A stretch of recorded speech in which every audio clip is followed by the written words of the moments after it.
Welcome back to the core, you guys. Hey, y'all. With Ren and Cara. My name is Arinda.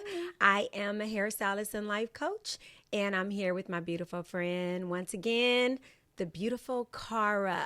Hey. Licensed marriage and family therapist. Yeah.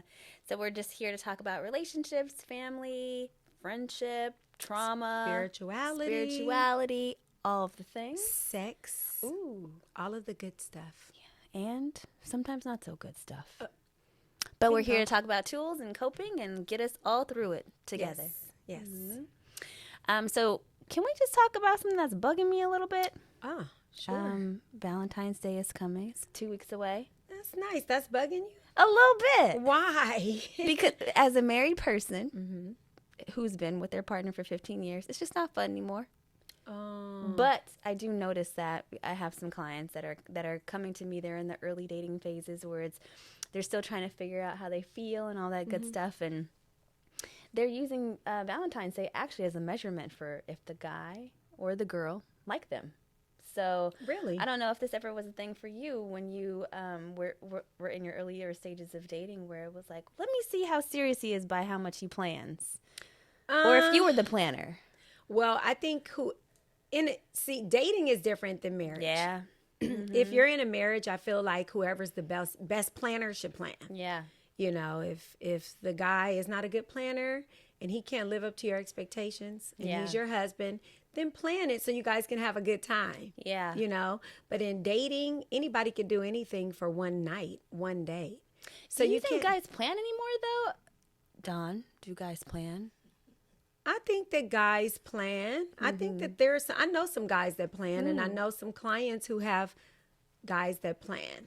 But I also know some girls who plan and don't know if they should be planning, but they over plan to only find out they shouldn't have planned. That's a word right there. No, really, that's what real. Happens?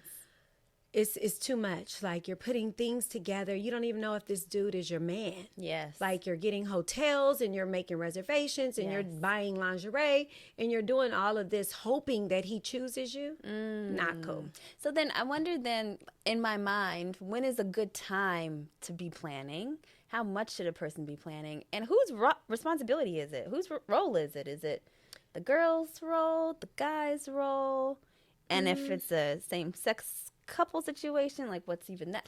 I don't know. What do you think? That it should be custom. I think everything should be custom based on the relationship. Okay. Whoever is or talk. Both of you guys plan. Yeah. Come up with the idea collectively and everybody will be happy. But the pressure on that one day is amazing. Amazing. Amazing. But also, if we're talking about it, is it still sexy? If You're it's not talking to spontaneous? somebody who ain't dealt with sexy in a very long time, honey. So I'm like, is it sexy? It can be, but I mean, it should be, maybe. But I really believe that every day should be, a good time if you're in the company of somebody that you love. I love that. And again, as a person who's been married for a while, I don't even look at it as a day. Right. So when people are excited about it, I get a little, I don't know, I'll be feeling away. Like, am I jealous? I don't know. Or maybe just like, I don't know. It's like Christmas after you turn a certain age. It's no longer as exciting. Right. But I'm in my relationship, I'm usually the one that plans. If I leave it up to my husband, he sometimes falls short. And if he falls short, I try not to be mad at it, but I'm secretly mad at it. I got to be real honest. And I don't know if that makes me ungrateful. What does falling short look like? Am I being therapy now? Uh-oh. Let me tell you, anything that's not like wonderful.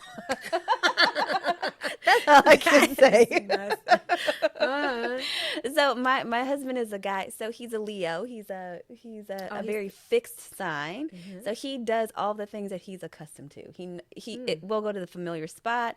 We'll go to a place that we've already been before. He'll do all the things that he typically does, and it's not exciting in the same way. But he anymore. typically does them. That's a good point. I like that. I like that you accidentally said that. I did accidentally say that. He typically does them, and that's what I was saying. Like, he loves you every day. So the pressure on Valentine's Day, you should chill a little bit. I mean, he can, if you plan better for that major day, then do that. But if he typically does nice things for you, cut him some slack. What do you think about, what's your opinion, because you were saying about dating being different now. What's your perspective about what's different now? I have my theories. I want to hear yours. Dating overall? Uh-huh. Yeah, the roles aren't defined, you know, and I believe that a lot of pressure is put on women to perform these days. Yeah. And it shouldn't be, because women are now working. They're working long hours. They are very successful. They're working hard as men, or harder sometimes. Yeah. You know, and for them to have to come home and deal with the kids, and come home and deal with you, and come home and do the cleaning and do the cooking, and it's not fair. Yeah. So everybody has to work together, because the women are working now. And if you don't need my money, that's different. But as long as you need my money, honey, it might not be no honey tonight, because I'm tired from making money. Exactly. You know? Exactly. Yeah. I know you were saying something earlier about how in World War II, women went to work. I thought that was actually really profound. I hadn't even thought about it like that. Yeah. I actually did read an article that was saying that men are happier in relationships than women, especially married relationships with kids, because women are doing all of the stuff and men are just kind of reaping the benefits. Exactly. Wow. Exactly. Yeah. But I want to hear more about the World War II thing. I thought that was really smart. Well, I'm trying to remember. I want to say women were doing bullets or something. I would have to like research that. It was something that when the men went off to war, the women were at home, and they started to work. And of course the kids were at home and everything, but they were, I can't remember exactly what it was. I need to research that. But when the men came home, they had PTSD. A lot of them were really injured.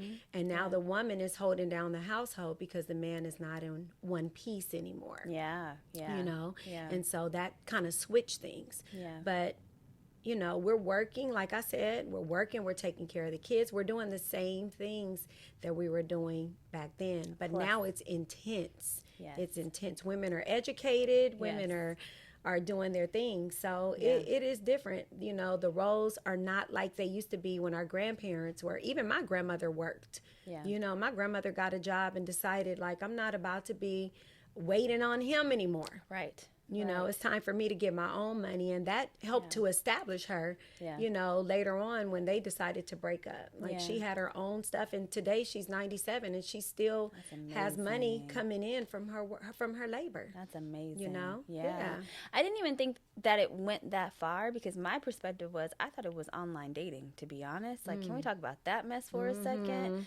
I feel like online dating is it's a debacle, because I have men and women not wanting to be too thirsty, and not knowing how much to give, or how much to show how much they like a person, or if the person likes each other, and then how we're picking people is based. I tell my husband all the time, I don't think he would have picked me because I don't got the lips and the boobs and all the things that people are looking for these days. Well, I think you're beautiful, number one. Let's start there. You don't have to have, but you are absolutely gorgeous. So you don't have to have all of that stuff. And half of that stuff is not theirs anyway. Okay, that's true. It's build a person these days. Build a person, and so. Online dating is build a person. Absolutely, and you can create a profile based on whoever you want to be. Right, and so that's why it is narc central. If you are choosing to date online, be very, very, very selective, very careful, and very patient. Yeah, like I said, anybody that's rushing you or, you know, rushing you to do anything, you need to slow down. You know, that online dating is crazy out there. It's really crazy. It's really crazy. My thought is, with online dating, like you said, it's build a person. So we took the God out of it, actually. Like, we just decided all these constructs of they have to have a good job, and they have to look nice, and they have to be this, and have this much money, and drive this kind of car. And God doesn't work like that. When I first met my husband, he walked into the room, and I was like, I want him. And then I got to know him, and I was like, am I sure I want him? But what was it about him, though? You know, and I think that that's the thing. It actually was a gut feeling that I had about him. I didn't know anything about him, and I knew immediately when he walked in the room that he was the one. Wow. And I remember saying a little prayer to God. I was like, God, because it's a whole story, but basically we met in this place. He was having a fraternity kind of get together. We met in this place. He walked in. I wanted to talk to him. I was playing hard to get, and if he ever comes on the show, he will tell you that I was bad at it. But we ended up going to another spot, and then he started talking to another girl, actually, because I was playing too hard to get. But you said you wanted him. I did, and I didn't want to give him too much, you know. So I remember saying a little prayer, like, God, if you want this for me, let it work out. And in that moment, the girl that he was flirting with, her boyfriend walked into the venue. And so he was like, maybe I can call you after that. And then we talked like the whole night afterwards. Wow. But if it had been today, I don't think, first of all, that we would have met each other. I think that we probably would have ruled each other out for some reason or another. And we would have been a lot less like intuitive about how we felt, you know? So I just feel like we're in a different time now where we're thinking a lot more about the specifics of the thing instead of the God in the thing. And I think that too, but I think a lot of people aren't thinking about the specifics of it either. A lot of people just want a man. I think a that lot that's of true people too. just want, they don't think about the specifics. I know plenty of people that they don't care. Like, are you the opposite sex? Interesting. That's it. That's it. Anything else, they'll just go with whatever. Yeah. You know, they happen up on relationships. It's not on purpose. It's not intentional.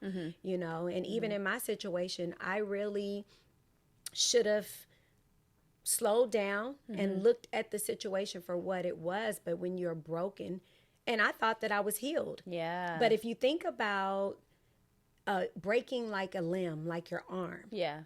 if you don't go have it broken to have it straightened and cast up, it will heal wrong.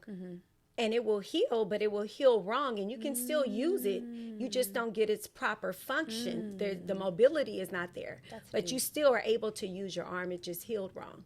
So I realized that I met someone and I had healed wrong. So when I talk about 10 years of celibacy and being single, I healed wrong. I thought that I was healed, though, because I was able to still function. Yeah. You know? Yeah. But now I look at that, I'm like, that was a huge red flag. And if I had truly been healed, I would have slowed down. I would have judged the tree by the fruit it bared.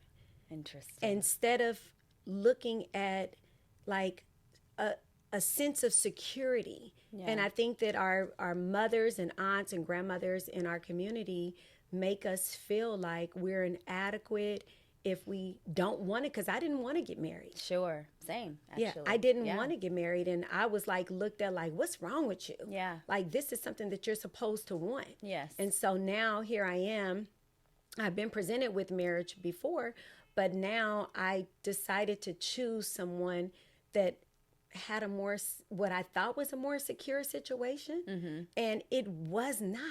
Financially secure, you mean? Yeah, and just the job. Yeah. You know, the job and the benefits, the things that come off as security for a young girl who's had to work her whole life to take care of herself and her and her child. Right. You know, so where somebody else was probably more qualified and more emotionally sound and safe and truly secure, I chose something that was secure for me, being broken out of my broken lens. You know what I'm saying? Yeah. And so now looking back on it, I'm like, dang it, those were red flags. Yeah. But thank God that now I'm still healthy, young, and I'm able to And beautiful. heal, thank you, and heal thoroughly so that I won't attract that energy anymore. What do you think then is the difference? I'm curious about how you perceive what it looks like to heal correctly now, especially as you're going through the divorce like you talked about in the last show. I'm curious what your perspective is about healing correctly now. What does that look like? Well, when you have something that's valuable to you, you don't spread it around, right? And not that I was spreading it around, but I was eager to give it away. if something is valuable to you, if you have like this beautiful rare diamond, Yeah. and somebody wants you to chip a piece of it off to give them, you're going to examine them. And you're going to say, why would you want me, number one, to chip off of this diamond? Yeah. You know, if you really cared about the diamond or you cared about me, you wouldn't even ask that, you know, for the chip of it.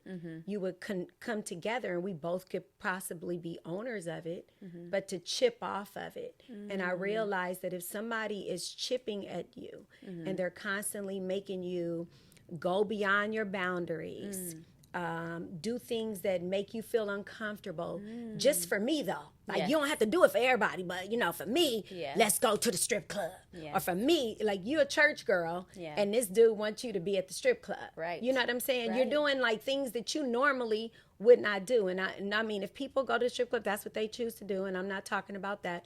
I'm just saying going outside of your comfort and the things that make you feel safe and happy and whole, but just for him, just for her. You know what I'm saying? Those are chipping at that diamond, the things that you are proud of. Yeah. You know, Yeah, you're of proud of course. this stuff. Like, you know, I am set apart. I am chosen. Yeah. I am different. And that's why you were attracted to me. But now you want me to be chipped on and chipped off Right. and clipped up. Like, Right. nah. Right. You know? So if I say now, I would tell somebody just be patient, Yeah. research, judge the tree by the fruit. Judge the tree by the fruit. If it's producing apples, it's an apple tree. Yeah. No matter if you like it to be a lemon tree or you want it to be an orange tree, honey, it's an apple tree. Yes.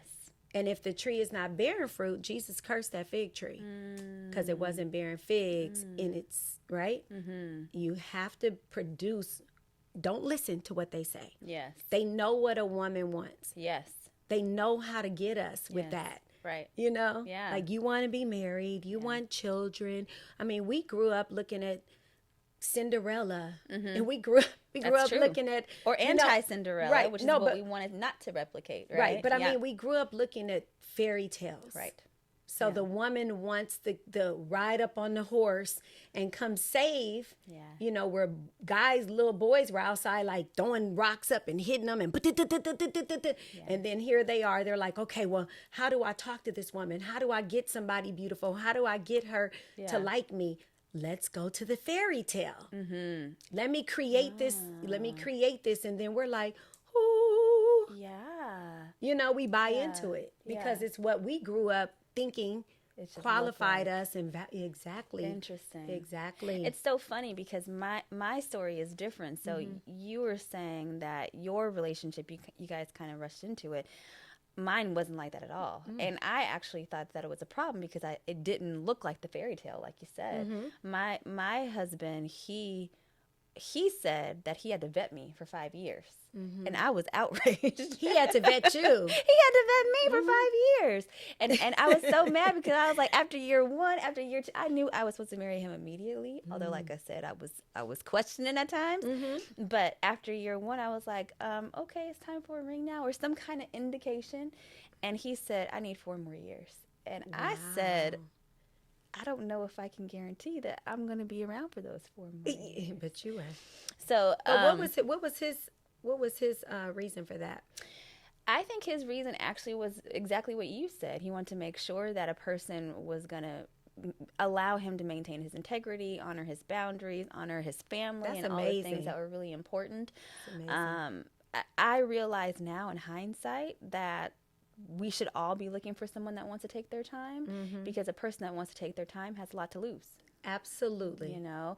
And so And knows their own worth. exactly. So even though I was mad, it also gave me an opportunity to really assess whether or not he was a good fit for me too. Yeah. And I, being the avoidantly attached Sagittarius, I don't want no commitments or no marriage kind of thing. He was like, I'm always going to be here. And I was like, I can't guarantee I'm always going to be here. But it ended up working out great. And I'm glad that we waited, actually. We ended up getting married after year 7. Okay. And we've been together for 15 years. Nice. So I think that it worked out for the best. But there's something that you're saying that you're onto in terms of a person that likes to rush and wants to make you compromise. Because I also in therapy say to people, values are important. Our value systems are vital to who we are. And if we are getting into a relationship where we have to compromise our values or where our values don't align, we probably need to assess whether or not it's a good fit. Absolutely. And you have to be mature and confident enough to relax. Yeah. You don't have to answer right away. Yeah. You don't have to move right away. Yeah. But if you don't know who you are, sometimes you do. Sometimes you just do. Right. And I remember feeling like I just relinquished my will, you know, and it was, and I fell, and I fell. It's very important to slow down, love yourself, honor yourself, and be convinced that these things that you have in place are for your good. Right. Don't let somebody come sell you wooden nickels. Did you ever feel like you knew that that was happening, or only in the aftermath did you realize it looking back? I knew. I knew day one. I knew on my honeymoon I made a mistake. Wow. I knew on my honeymoon I made a mistake. Wow. Absolutely. And so there's a term that's called future faking. And so I'm sure you're familiar with it, but I'm actually not. You're not? Okay, so basically narcissists put something in place and it will be something in the future, like, hey, come with me to this party in January, and it'll be like June. Right. And so, or get married, and now here I am in February, Valentine's Day, planning a wedding for September.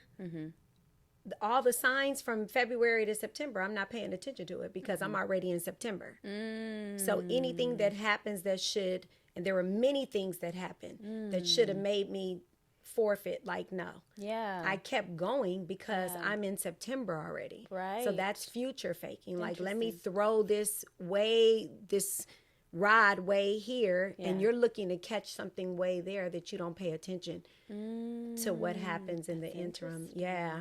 That's major. And then so you get so wrapped up in the goal of whatever's supposed to happen in September or January. Exactly. That you're not thinking about what's happening right in front of you. Exactly. Oh, I future get faking. that. That's deep. Interesting. Yeah. So that happened to me. Wow. Yeah. You know, I'm in my mind now thinking about how we communicate what the red flags are. Like, how do we know if it's a red flag versus how do we even define a red flag? And I actually get this question asked to me a lot because a lot of people think that when we see red flags, it means that we're supposed to get out of the relationship. And I actually say that a red flag is kind of like a to be assessed marker. It's kind of like, you know, in those little stacks of paper when you put the little tab to sign here, it's kind of like a revisit that later, you know? So I think I'm curious for you, if you had seen red flags or you knew that something was wrong, at what point did you realize that it was no longer just a red flag?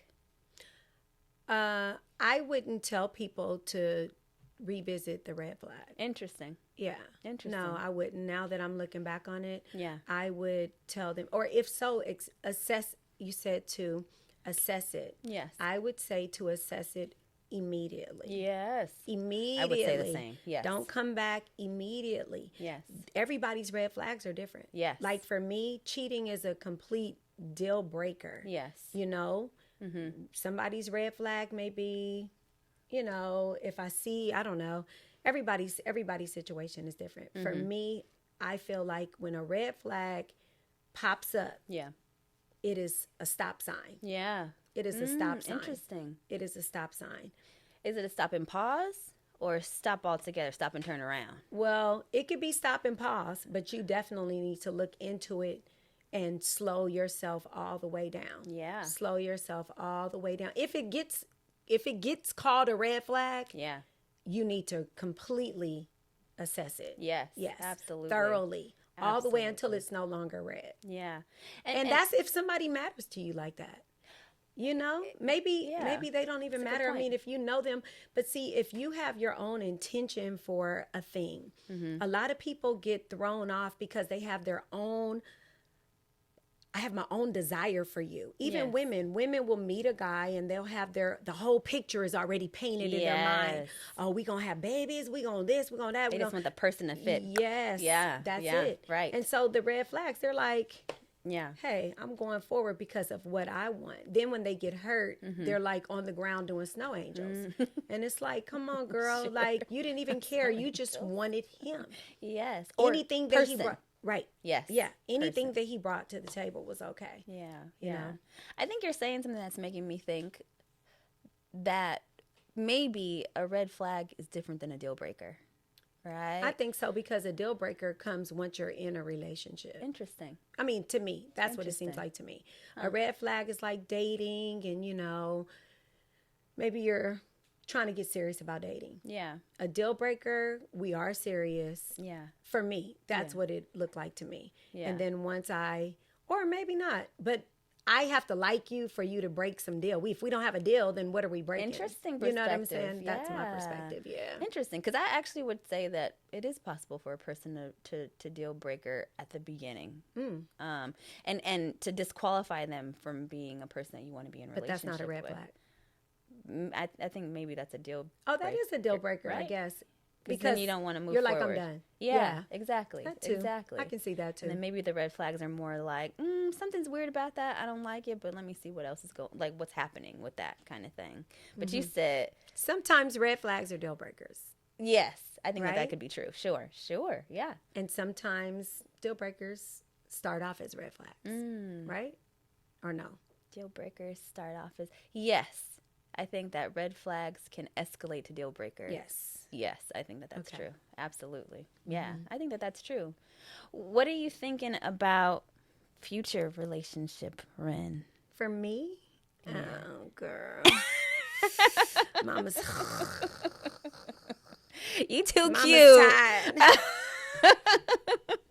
And still 20. I would tell you, it's really funny because it's like the whole world has opened up. Yeah. And the people who, like clients, they're like, oh, I want you to meet my son. I want you to meet my nephew, my cousin's ex-husband. I'm like, oh my God, girl. I think I might have somebody for you too, oh, actually. Lord Jesus, give me time.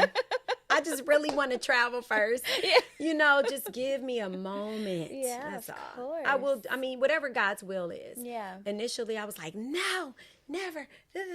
But, you know, to God be the glory. Whatever his will is for me, Yeah. it's going to be healthy, though. Yeah. And it's going to take time, but it's going to be awesome if it is. Absolutely. It's going to be awesome if it is. But right now, I just want to, be with the Lord. Absolutely. I love Be that. with the Lord. I love that. And do the will of him who sent me. Yeah. And that's why we're here. Yeah. You know, I just beautiful. wanted him to finish birthing things that were dormant in me.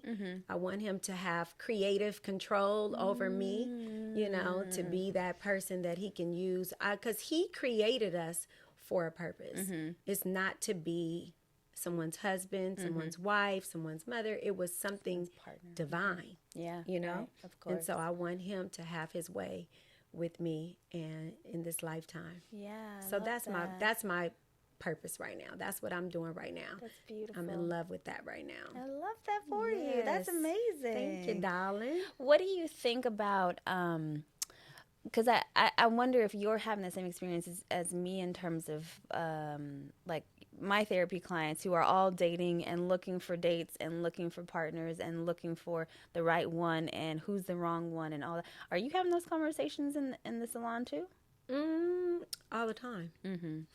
What are you saying? All the time, girl. Yeah. I just feel like there's so many dynamics to relationships. Totally. There's so many dynamics to relationships. Totally. Everybody has their own custom experience, and that's what I tell them. Like, I can't give you, there's not one answer for every situation. You know, I do really feel sorry for women who feel like their whole life's goal is to get married or their whole life's goal is to have children. You know, I feel like they're really missing it. You know, I do understand and I feel for them. But I made a mistake letting people put that pressure on me. So I try to coach them and explain to them how when they work on themselves, get full by yourself. You know, 2 wholes make one, not that. 2 halves make one. 2 wholes make one. So if I was a guy, I tell women sometimes I wouldn't want to talk to you. Yeah. Because you're too heavy. Ooh, you say that to Absolutely. I mean, I'm a hairstylist, girl, so I'd be here scared to say that to my clients. I don't think I could. I don't know if you can. I don't think I can. I can because it's raw. Yeah, you know. sure. And I tell them like, there's so much pressure applied to a man. Yeah. If you're on the first date and I'm telling him if he and girl, relax. Yeah. Have some spaghetti and garlic bread. Relax. Like, you're already putting this pressure. He doesn't know you. How does he know that he wants all of this already with that you? That spaghetti better have lobster on it. Exactly. Exactly. But how does he know already? And how do you know already? Right. And he doesn't feel flattered that true. you're already so impressed. Yeah. He doesn't feel flattered, honey. Interesting. You know, I try to tell them, relax, get to know him, not who you want him to be, him. Take it from me, get to know him, you know? And that pressure, men feel it, they see it. I mean, when I was single and even now going out, men assess the room. Yeah. They can see who's looking back at them. He looking around the room and you looking at him. Yeah. You stuck. Girl. I was stuck, actually. I was like, that's the guy. I don't want nothing. You don't want nothing. Well, it worked out for you. Thank goodness. But men like to chase. Yeah. It is in their nature to hunt. Which is why I played hard to get. Yes. But here we are with our little safari suits on and our little trees on our head and my black under our eyes, and we searching them out. And he doesn't feel, I'm serious, he really wants to pursue you. Absolutely. He does. A healthy man. Absolutely. A healthy man. True. Yeah. These men these days, they're a little special. But a healthy man wants to pursue you. I don't think that people have to pursue anymore. I think actually, and that's probably also the problem with online dating, is that pursuit is no longer a thing. It's created this kind of illusion that we have all of these options that we don't actually have. And that's the problem fundamentally, I think, with why people don't pursue in the same way anymore, is because we have decided that, well, if that doesn't work out, I'll just talk to this person. If that person doesn't work out, then I'll just go, chat with this person. So we have created this dilemma where we don't have to pick or we don't have to settle because we have all these options that don't actually exist, you know? Yeah. Well, I think that there are some people that like the old school traditional. I'm hoping. I'm hoping, Hopefully, you know. sure. Yeah. I'm hoping. Yeah. Because there are a lot of options out here. Yeah. A lot of deception comes with it too. That's true. Hopefully we'll get back to the authenticity of love and relationships. Hopefully. I mean, I feel like if we have a desire for it, then there's a guy out there with the desire for it. You know, the Holy Spirit, we can all be in church. One person may need healing. The other person may need their rent paid. And we hear a message and we think that, who is talking to me? Because of the Spirit that was working in us. That's true. Is all knowing and provides for all of us. So I believe that if somebody has a desire for that good old school, he pursued me, and that there is a guy who's looking for a girl who wants that same thing. That's what I believe. So then we don't have to settle, or do we have to settle? I don't believe in settling. Anything that settles goes to the bottom. Huh. I don't believe in settling. That's a whole church word. I'm serious. I don't believe in settling. I believe in raising your vibration, raising your expectations. I mean, if you think about like the birds, like chickens have wings. Yeah. Do they use them? Yeah. They don't even use them, and they're all sitting around each other waiting for the slaughter. But they're birds with wings. What if one chicken says, hey, let's try to use these things to get up out of here? Yeah. You know, but you're at the bottom. You're settling at the bottom. You're comfortable with being around like-minded people. But eagles, they don't travel in packs. They soar. They go up high, and they have to go above the clouds to even get to where the rest of the eagles are. So I believe in raising yourself up. That's what I've been doing during my healing, is raising my vibration. And in spite of whatever trauma I've been through in childhood or young adult or whatever, this situation, raising my vibration and going towards the pain, and allowing it to grow me Yeah. and expand me Yeah. and strengthen me and transform me. I love so that. when I look around, I'm amongst eagles. I'm like out of the reach of even hearing what the chickens are saying. I've elevated above that. I care nothing about this situation anymore. Yeah. I've gone on to a whole new height. That's beautiful. Never to return again. Yeah. Eagles don't kick it with chickens. That's deep. Yeah. That's deep. I'm internalizing that because I'm wondering, for myself as a person who, you know, when I met my husband, kind of like what I was saying, there were some things that I was like, I don't love this about him. And I'm also trying to process. Does that mean that I was settling? I don't know. No, because there were things about you he didn't love either. That's not true. Yeah. I mean, I know you're perfect, you know, green eyes and everything good. Got that good Puerto Rican hair. But there, you know, nothing is perfect. I don't think That's that true. you settled. I really believe that there are things that, see, that's the difference. You just said, like, what's toxic or what's, I can't remember how you worded it, but Like a deal breaker. Yeah, or or just, yeah, exactly. Or just you guys needing to grow. Yeah. When you meet somebody, they're not ready for you yet. They have their own life experiences, but they could be ready for you, but they're just pliable. You want somebody that's pliable, and then together you guys come together and you're like, I don't really like this, babe. Like, I know that you're used to licking in somebody's ear, but I don't want my ear licked in. Yeah. You know, custom this relationship for me. Yeah. Custom it for him. Like, Yeah. and then you guys, but then that's where maturity comes in, and you're dealing with a strong, godly partner Yeah. where you can talk to him and say, babe, I don't like this Yeah. about you. Yeah. Like, And knowing when it's an apple or a lime tree, right? Because Yeah. there's going to be some stuff that you don't like that's never going to change. right. And we also have to be okay with that. And too. you have to make sure those are not your deal breakers. Right. You know? That's deep. Yeah. I'm getting a whole lesson. The today. things that aren't going to change, as long as they're not your deal breakers, you good. Yeah. Because you can love him through those things, and he can love you through those things. And you kind of end up thinking they're like quirky, like she, like my the way wife, he and it turns chooses. into like a little joke, like, you know, but it's still healthy. Like the way he what? choose. Choose. Girl. I cannot. I He cannot. still choose like that? Still to this day, he is a lemon tree that chews with his mouth open, and I just have to deal with Wow. that. But like you said, there's a difference between settling and chickens and deal breakers and all that kind of. Do I you love think that he could, maybe he can't change the way he, I just have decided that his Chews? tongue is too big. with that? His tongue is I'm too not- big and he can't change it. Well, we won't. And I just have to turn the Maybe- TV on and up and His cope. tongue is too big. Decided. Well,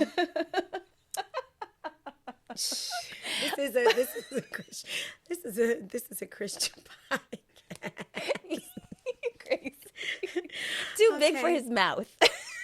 Just to be Okay, it worked though. You got 15 with the years TV in. up, it works. Then I don't have to worry about it. Oh, Yeah. so he eats. You guys eat in the bedroom? No, we eat in the house in general, and Yeah. he's an electronics guy, so he has TVs all over the place. Oh, He has them wow. all over. And so if I'm sitting in a place with him, it either has to be a very noisy place, or we have to have some distraction. But usually I'll make him hear himself because it's so loud. But like I said, I just decided. What does he say about you? What is your thing? What is his thing about you? He says that I'm a little controlling, Oh. but I think he's lying. I told him he can't say that. No, just play. Yeah. Uh-huh. No, but when I first met him, one of the things that he actually said was, he was like, you like control, huh? And I was like, no. And then I was like, yeah, I really like control. I really need to have control. over Question things." about that. Yeah. Was his mother controlling? I have so much to say about his mama that I'm not going to say on camera. Okay. But Was he used to being under that type of thing? Is his mother mom was assertive? very strict. She was very strict when he was growing up, and so I think that he just got accustomed to having a strict parent. But he also too, and I think that this is also a thing. He's controlling as well, and I believe that we tend to gravitate towards people that reflect back to us the stuff that we need to change. You know, absolutely. So he met basically his match, and as a result of confronting my control, he had to confront his control, and we have figured out how to grow in ourselves as a result of our relationship together. You know? Yeah, power couple.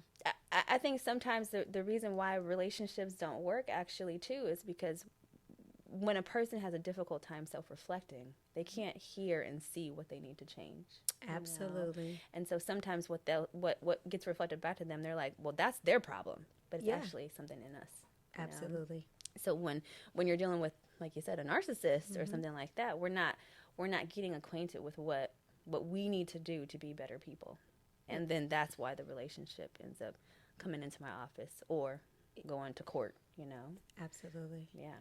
Well, that's good that you guys found common ground. Yeah, still working on it. I think it's a process for sure. But at least you guys are two willing people, you know, and not narcissistic. Yeah.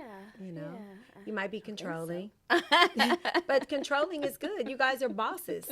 You know, you have a spirit of excellence. Yeah, maybe you have a spirit of excellence. That, sure. Yeah. And so you want things a certain way. And he wants things a very specific certain way too. And that's where we and that you guys are doing it though. Yeah, together. That's a good point. Yeah. So, Cara, like when you met your husband, I know that you saw him and he was the one and all of that good stuff. Were you guys both Christians? Were you guys in the same faith? Yeah, actually, yeah. The second date that we had, he told me to come to his church, and I remember that he was sitting with his mom at the time. He was like, "Come sit with us," and I was like, "What the? This must be serious." Because I'm sitting with the mama at church. Yeah, and I actually didn't do it because I didn't want to step on his toes in that way. But that was something that was a deal breaker for me. I needed someone that was going to be able to have a level of faith and spirituality because that's one of my value systems. So yeah, it's very, very important to not be yoked. The Bible says, do not be yoked with an unbeliever. It is very important to be equally yoked. And I know for me, I was in church and rooted in church and rooted in spirituality and met someone who said that they knew God, you know. And I heard a pastor say, you women are looking for a man that's in church. You just need a good man, you know, and I respected this man, this pastor who said that. It wasn't the pastor that I went to at the time, but it was a pastor that I heard, you know, years prior. And I was like, oh, okay, well, at least he knows God. Yeah. But that was a major thorn. That was a major infraction. Sure. In our relationship. You know, now you don't want to go to church. Now you don't want me to give money to church. Now everything's a problem related to spirituality. Yeah. So I just want you to elaborate on how important it is for young women dating to be equally yoked. Absolutely. And I think that a different way to say that, it kind of goes back to what I was saying about the value systems. And if spirituality is something that's important to you and the way that it looks, it needs to look a certain way for you. If your values do not align with that person, then that is probably not a person that you want to be in relationship with in that way, because that is another version of being unequally yoked. Absolutely. And you can feel it, and there's no way to reconcile that tension. Somebody has to go the other way in order to make those things work. So I think that's... And you're taking care of kingdom business. Yeah. Right, that's what we're here to do. Sure, exactly. So you need a king who knows who he is in the kingdom. Yeah, you know, to cover you and protect you. It makes you respect him, you know, when he knows his rightful place in the kingdom. Yeah. So, yeah. I learned so much from you today. I learned a lot from you always. Thank you so much. You guys, please come back. Tune in next time.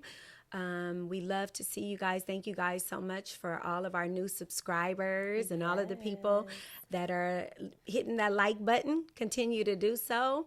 And God bless you guys. Bye, guys. Thank you.